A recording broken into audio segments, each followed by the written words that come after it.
black holes emerge in galaxies with gas from large-scale pairing to the formation of binaries. Okay, sure. No. Can you hear me? Or maybe use it, please. You prefer to use it? Okay. Okay, so what I will try to do here in my talk will be to start sort of from the large-scale perspective.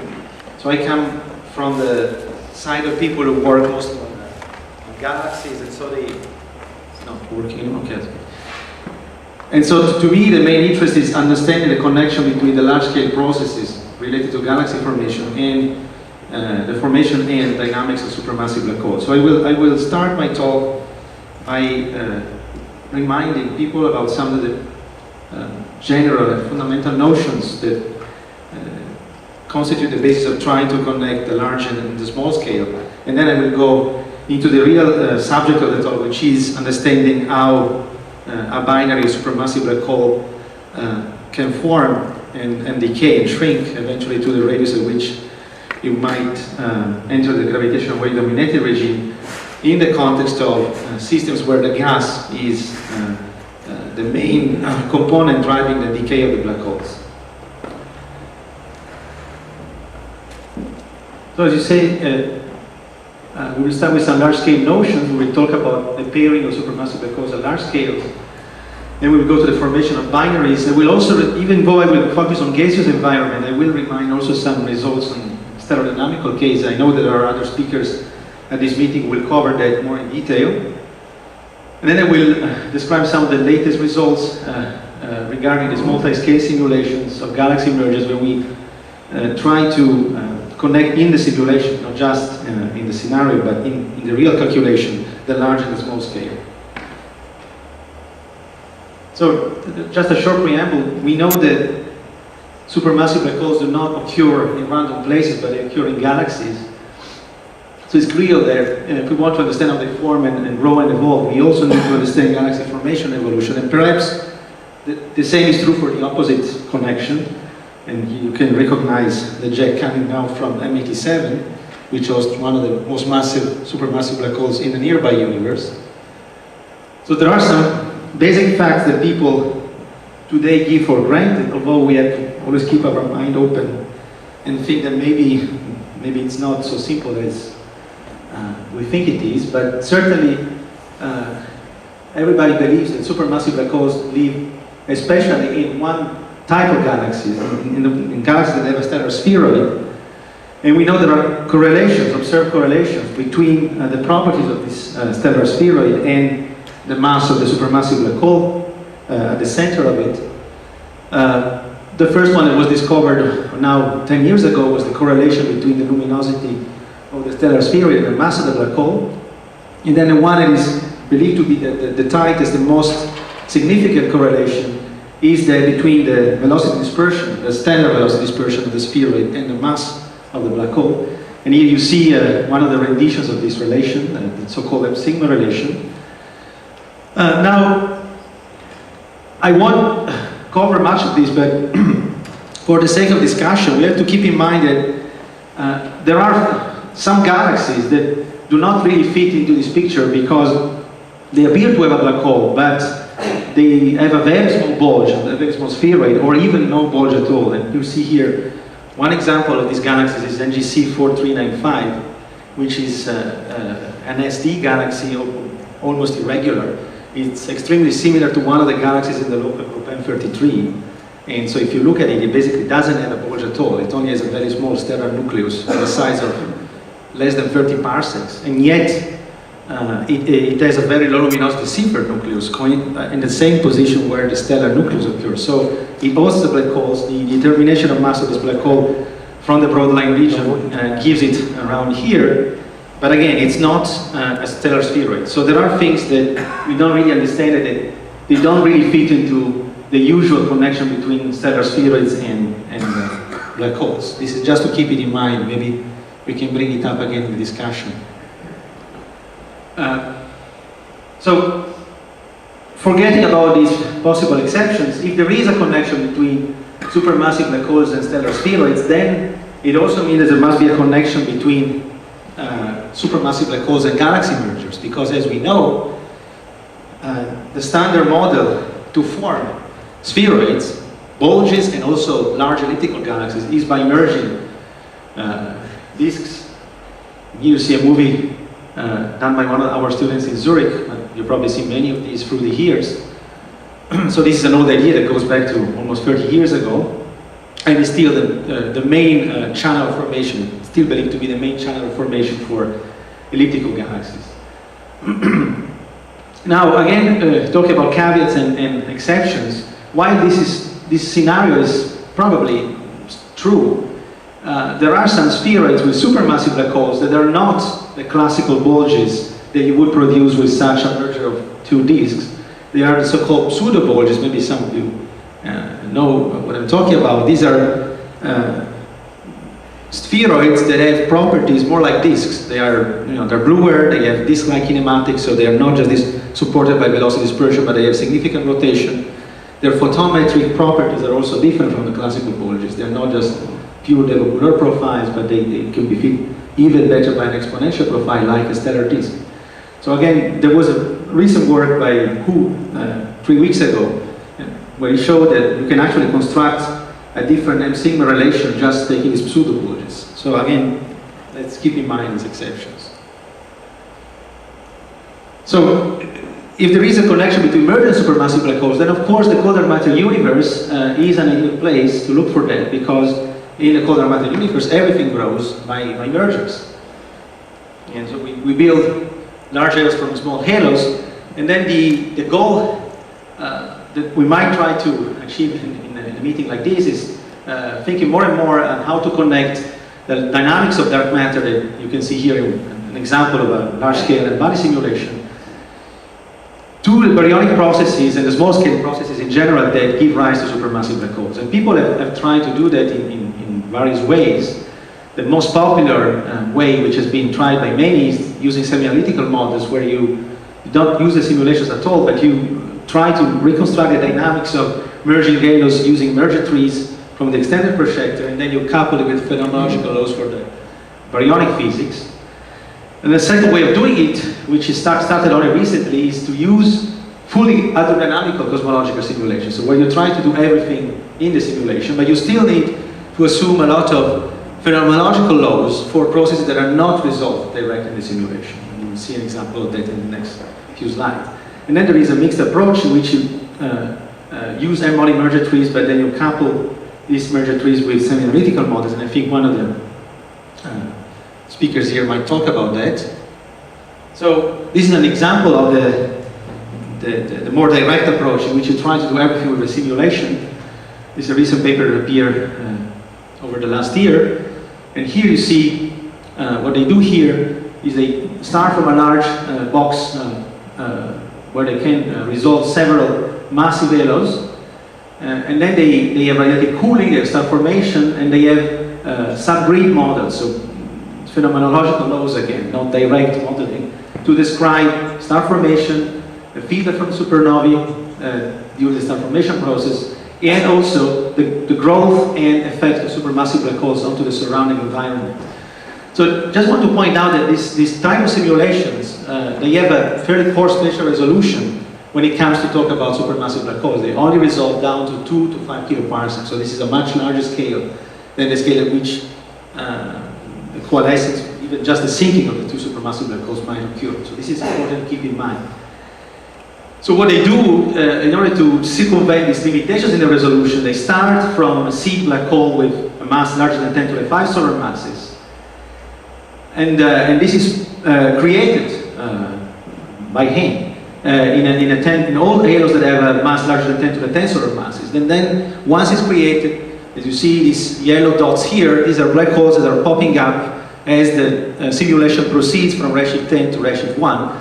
As they are created, they can grow from the surrounding gas in an Eddington limited way using von Hoyle gas accretion recipe. And then they can also grow by merging with other supermassive black holes. And there is a fundamental assumption in this simulation that every time you have a galaxy merger, you also have a merger between the supermassive black holes. Okay? There are several free parameters in models like this. One is, for example, is this coupling between the energy output of the supermassive black holes and the surrounding environment, so you can change these parameters and change the results. But of course, you can start from reasonable choices, and what these people call reasonable choices give them a fairly good match at the last stage of their simulation, which stops at redshift 1, not at redshift 0, but they can get a reasonable good match between the m sigma in their simulation. These dots are points, are basically the masses and sigmas of halos and spheroids forming, of black holes and spheroids forming the simulations. And this gray line here is the m sigma redshift 0 from the Tremaine et al. Paper. And they claim that redshift 1, as you can see here, their simulated black holes and all spheroids actually sit on the redshift 0 relation. So it apparently is a success. However, we have to ask ourselves, is this fundamental hypothesis the simulations make that every time galaxies merge, black holes merge, is that true? Of course, we know that these two things cannot be equivalent because we trying to mix a large-scale concept, galaxy merger, with a small-scale concept. So there is a big jump in between. And it's important to realize that in numerical experiments, every time we decide that two systems are merged, simply when we cannot identify two separate systems in some way, for example, based on density or potential. And this is again a resolution-dependent statement. Because if you have a resolution larger than 1 kiloparsec, you don't see any clear distinction saying the density at 1 kiloparsec. You conclude that the system has merged. But this doesn't mean that the two black holes, which are eventually much smaller scales, doesn't mean that they would have merged as well. And so I would call it as an error bar. So you have an error bar of larger than 1 kiloparsec when you make any statements about merging of supermassive black holes in such kind of simulation. So this is crucial to keep in mind. This is a merger tree for one of the supermassive black holes in the simulation. So here you see all the progenitors, and these are the same. This is the same color coded in terms of Eddington rates of the final black hole. So because again, it's really a matter of understanding how you can go from the large to the small scale. Let's remind us of the various phases that we have to keep in mind once we talk about the orbital evolution of supermassive black holes in galaxy mergers. So there is a phase 1 which is well resolved in simulations, and even in these cosmological simulations, at least mostly resolved. And it's the one in which the black holes are just following the galaxy cores in which they are embedded, and so the cores are sinking by dynamical friction against the dark matter background, and black holes are just following this.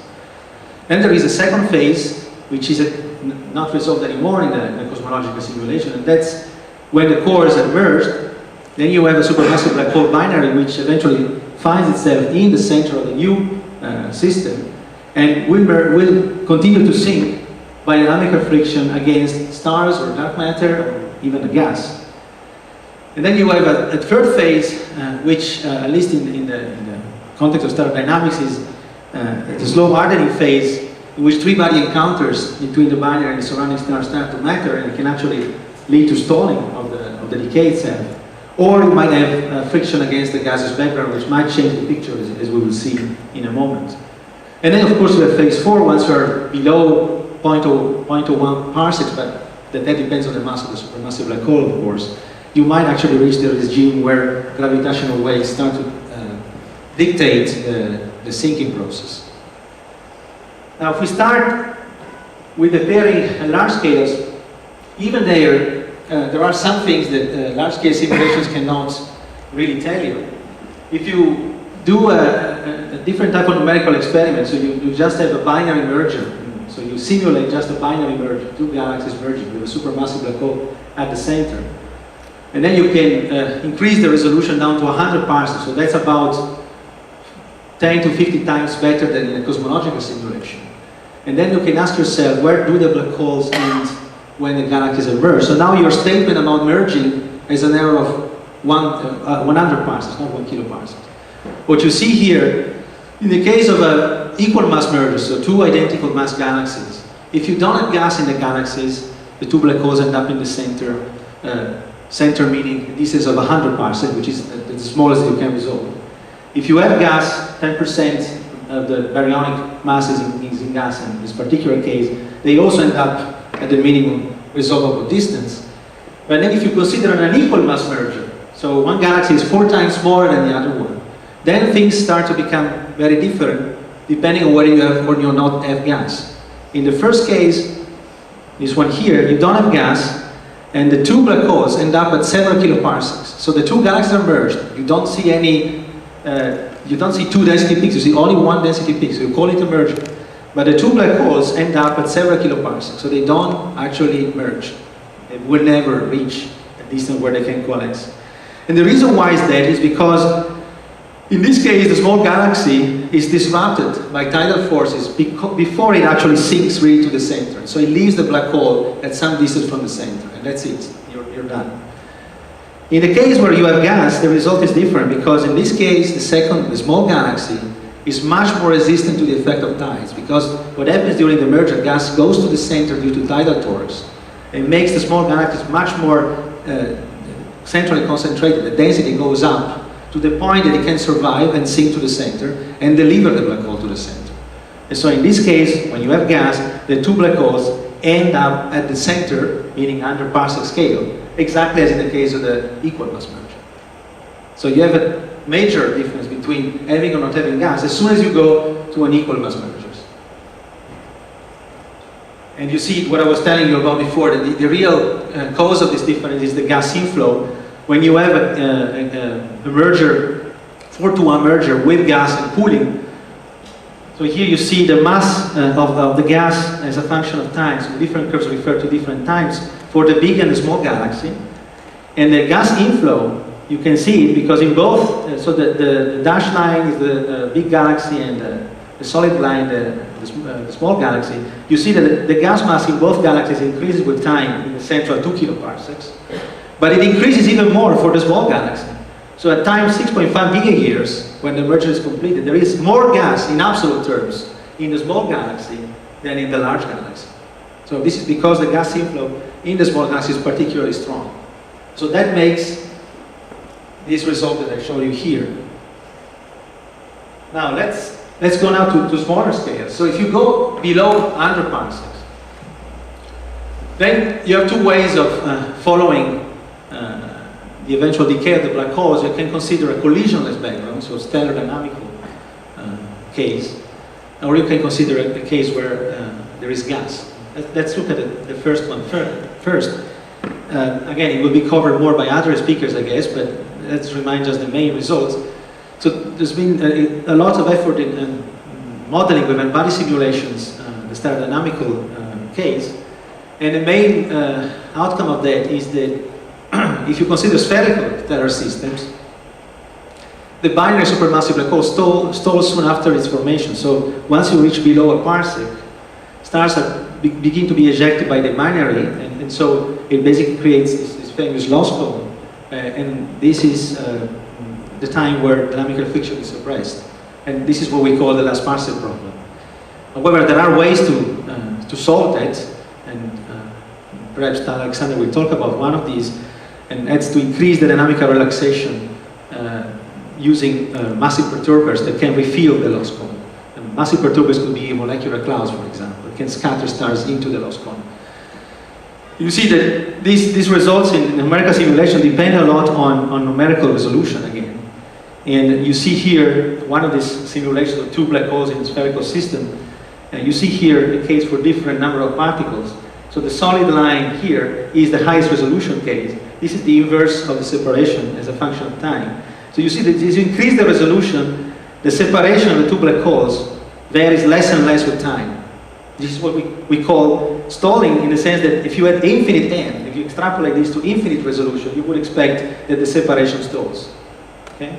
And the reason why at low resolution you see still some decrease of the separation is because you have artificial, here, at low resolution, you have artificial to-body relaxation, which scatters stars artificially by numerical effects into the loss cone and refills it.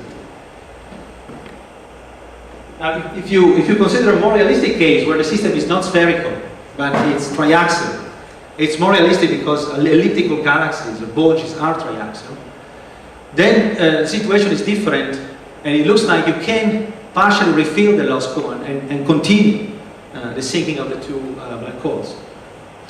It's a result by Bergsig et al. Perhaps Rainer Sturzen will talk about that.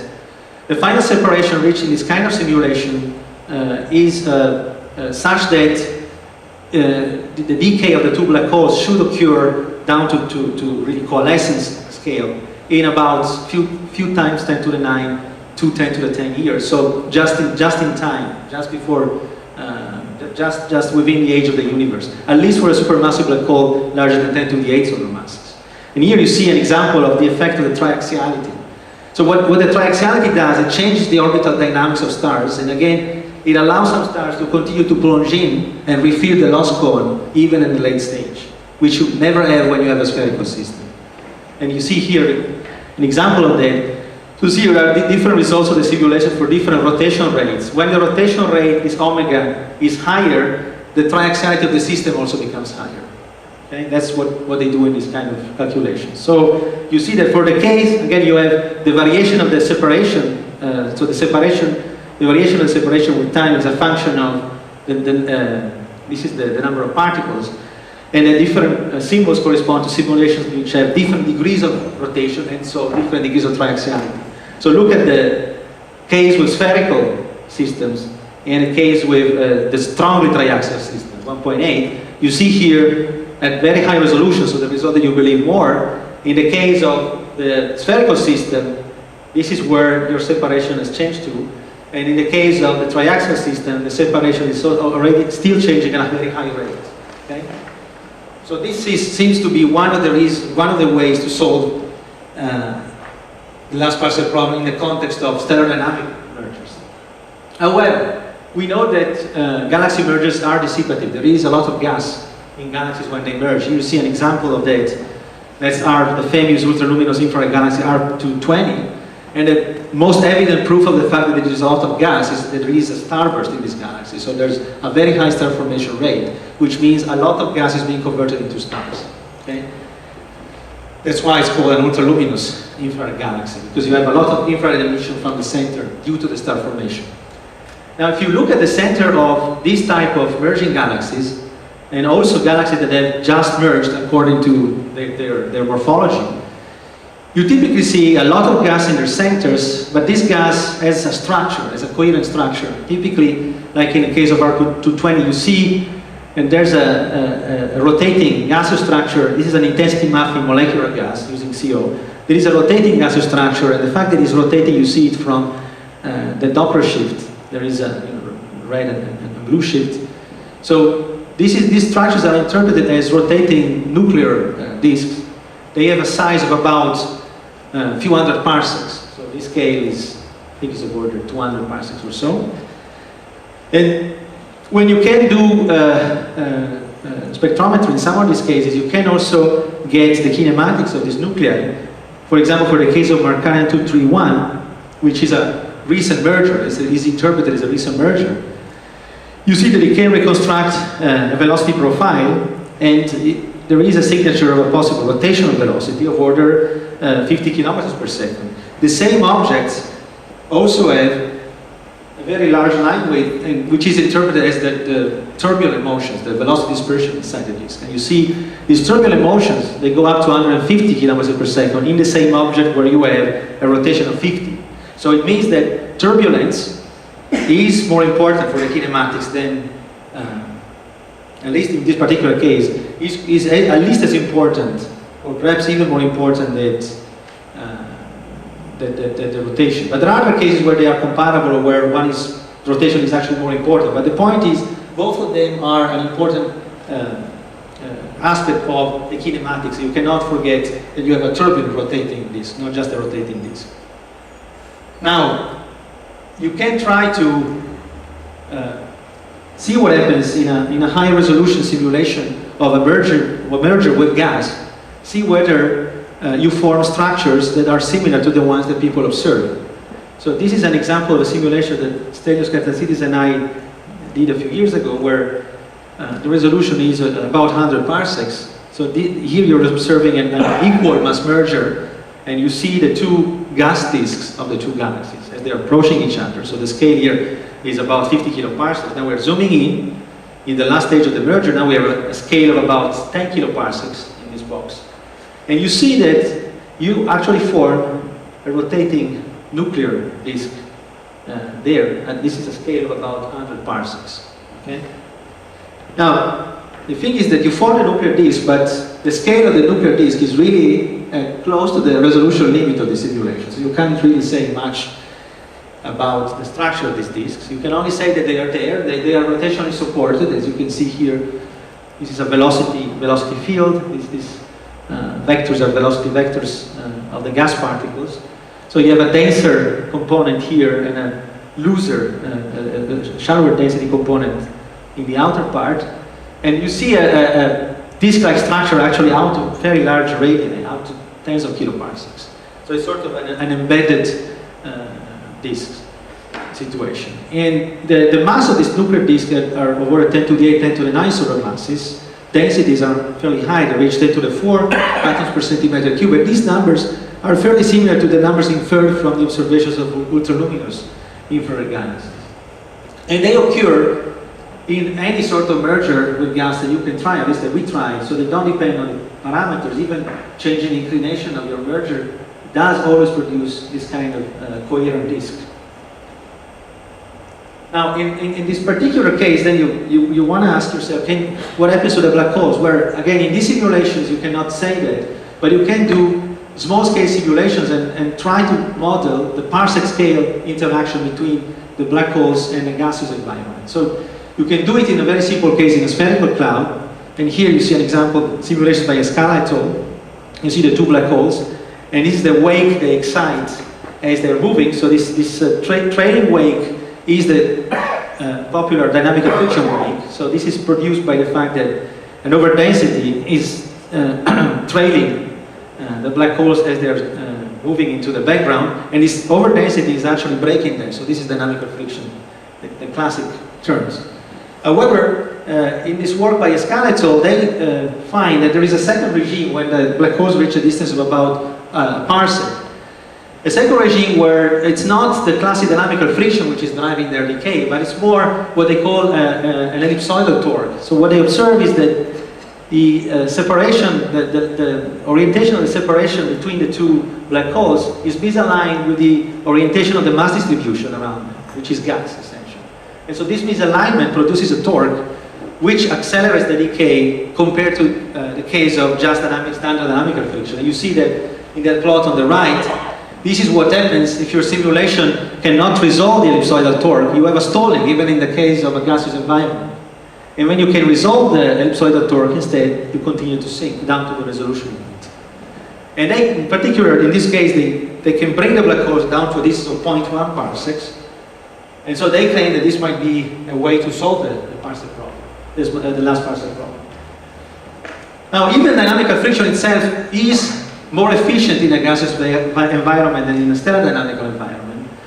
That's again something that you can see also analytically as Ivo Stryker demonstrated, but you see also in the results of the simulations.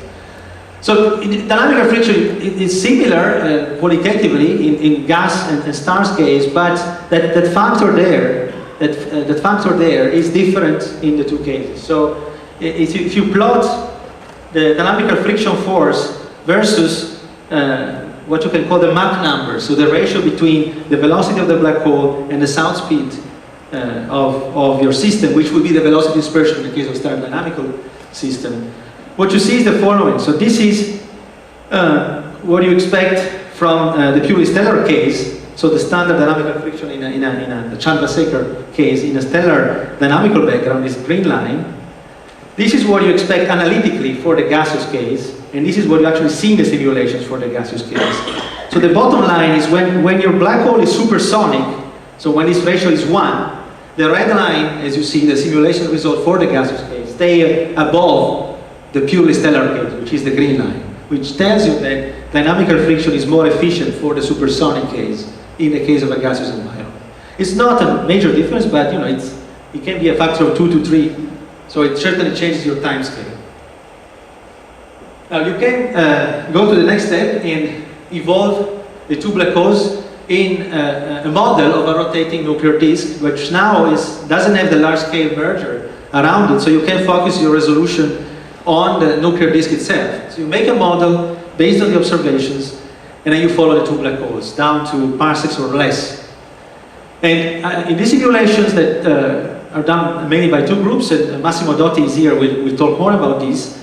The main result is that down to the limit of the resolution, there is no stalling apparently. So dynamical friction or also the ellipsoidal torque can bring down the black hole down to a scale below a parsec.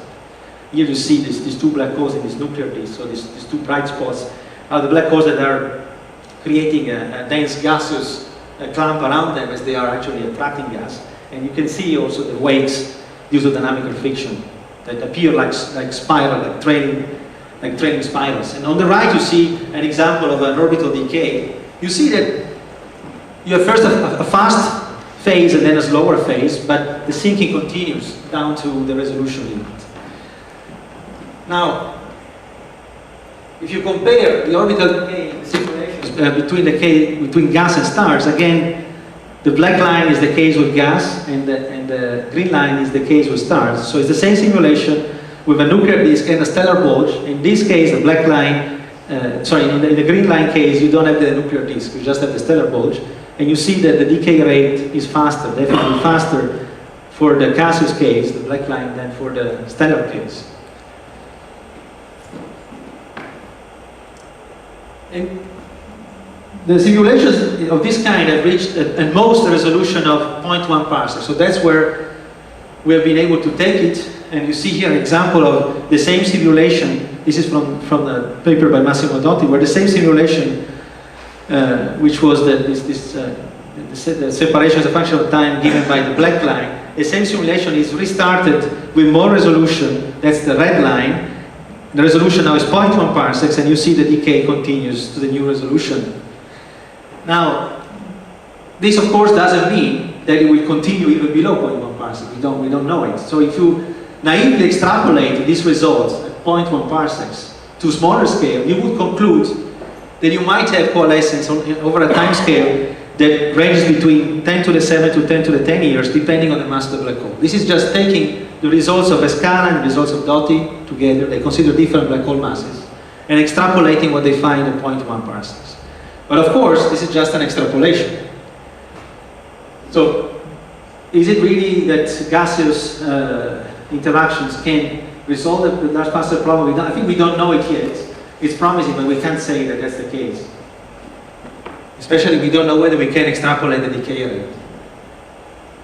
One thing that these nuclear disk simulations lack is the fact that they don't have a link with the large-scale dynamics and gas dynamics in the galaxy merger. And the galaxy merger is what, as I showed you in the movie, produces the nuclear disk itself.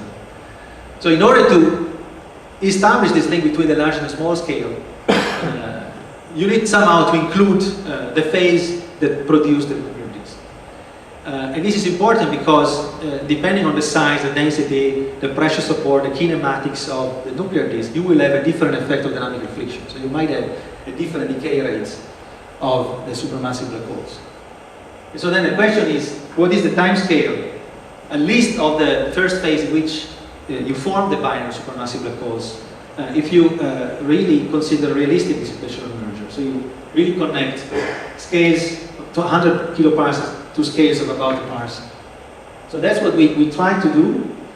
And that's an example of such simulations where you apply a technique called particle splitting in SPH to increase the resolution in the galaxy merger at a stage where the two cores of the galaxies are still separated by about 6 kiloparsecs. So you see here, at this stage, this is a box of 60 kiloparsecs in size. The two cores are still separated by about 6 kiloparsecs. At this stage, we split the particles, we increase the resolution by a factor of 10. The two black holes now are at the center of these two cores, and we want to see what happens to them as the two cores merge. So the resolution of the simulation reaches about 3,000 solar masses. So we are really resolving molecular clouds, essentially. Now, there are several tricky aspects of this game, and one of them is how to model the thermodynamics, the balance between heating and cooling in the gas. Because again, that determines the structure of what you form, and that might affect dynamical friction. And so we did it in a simple way. We just considered an effective equation of state. So essentially, it's an adiabatic equation of state where your gamma, your adiabatic index, can be varied in a range between 1.2 and 1.4 in these particular simulations. And the reason why we do this is because there are some models, for example, those by Marcos Pans and Joe Silk, where they try to reproduce with a radiative transfer calculation the thermodynamics of a nuclear starburst. And they find that you can fit the balance between all the various heating and cooling processes with an effective gamma, which in the range of the density for nuclear disk, which is here, it's between 1.2 and 1.4. Okay, so that's the basis for the choice, essentially. And so when you do this multi-scale simulation, that's what you see. So once the galaxies have already emerged at scales of kiloparsecs, you still have these two small gaseous cores that are revolving around each other. And then, in a time scale which is of only a few million years, they merge and they produce a nuclear disk. Okay? Now,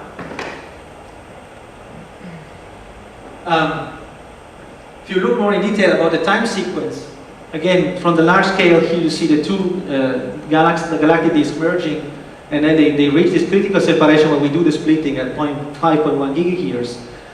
So very quickly after that, here is your nuclear disk. The two black holes are now at a distance of about a parsec, so the resolution unit. So they went all the way from the 100 kiloparsec scales down to a parsec.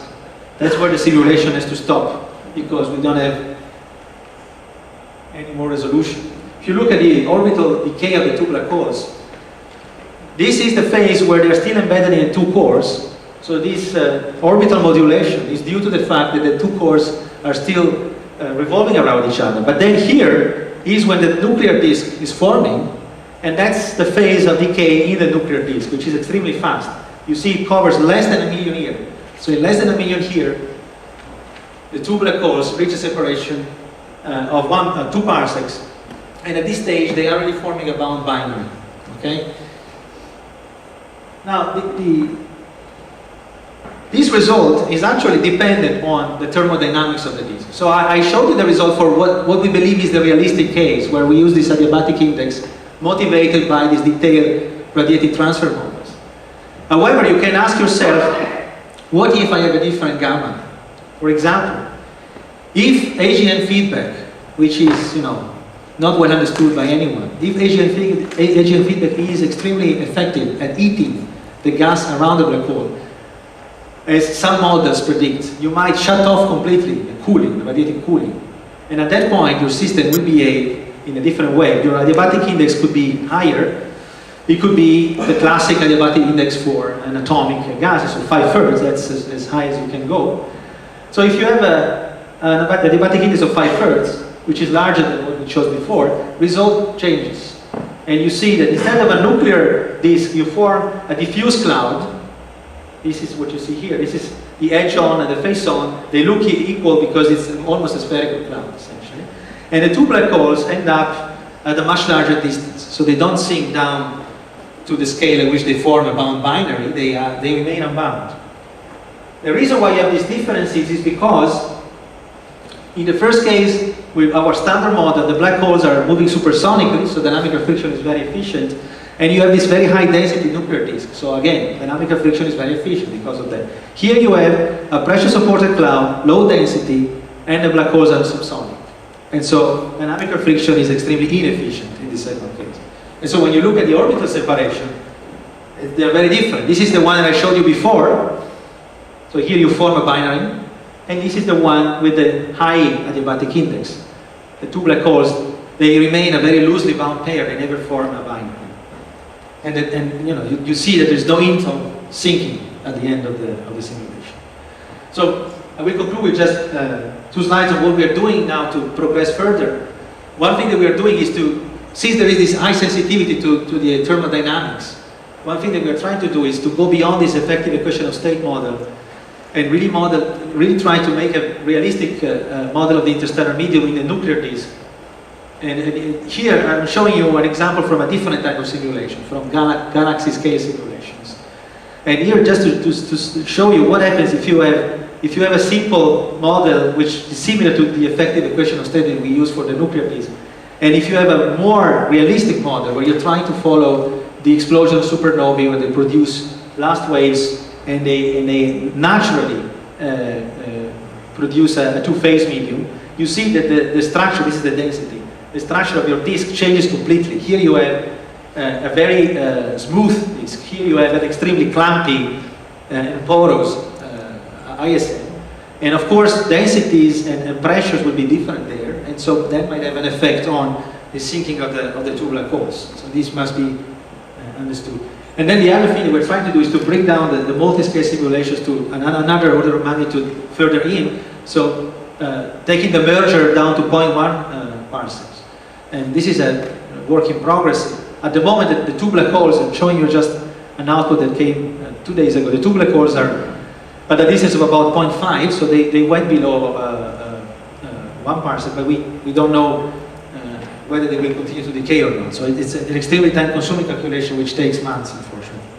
So then the message to take away from all this is that on different scales, on large scales and on smaller scales, there are hints that gas is important, maybe crucial, for the sinking of the two black holes. Because we've seen on the large scales it can make a difference, especially for minor mergers, between forming or not forming a pair. And on small scales, it can really affect, in a positive way, the dynamical friction drag. And in particular, we find in this simulation that I showed you, we find that the drag by the gas is 50 times more efficient than the drag by the stars. So that's I would say, the main result. Of course, the fact that there is this fast decay in what I showed you doesn't mean that this fast decay will continue even below 0.1 parsec. So this is still an open question. And I think I'm finishing here.